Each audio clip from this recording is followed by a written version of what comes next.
Hello, my name is Jimena Pachon. I'm going to explain some information about scientists use radar to study bats, birds, and insects.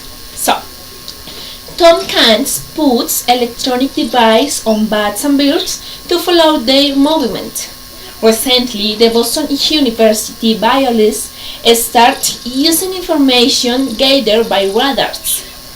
Tom Kuhn said the technology has improved to the extent that we can now see things that we couldn't see before.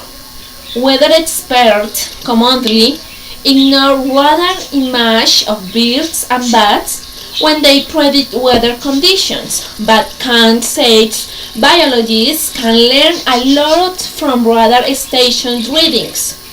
Tom Kuhn said, from an integrated and networked dataset, we can actually determine where and when bats and birds are moving across the landscapes.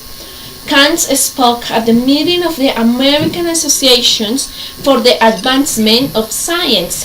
Another speaker was Winfred Frick, who has studied bats. Both she and Kant raised the same questions.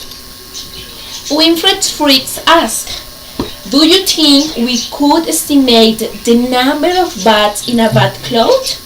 "Oh, sure." So that actually initiate these collaborations. Their work led to a method for counting massage of bats in the wild.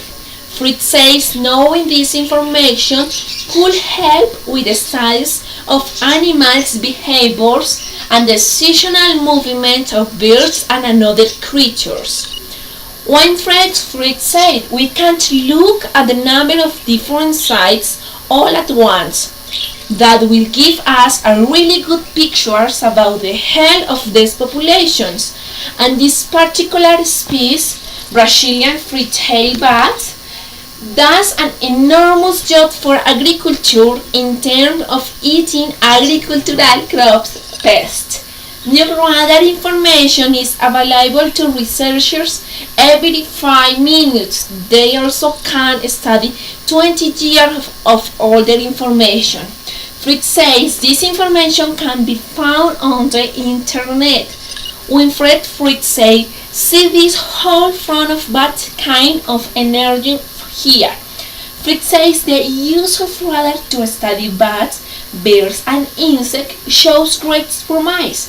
She hopes that one day weather reports will provide information not just about clouds, but also the clouds of bats flying from one place to another. Report Shirley Griffin area. Thank you so much for your attention.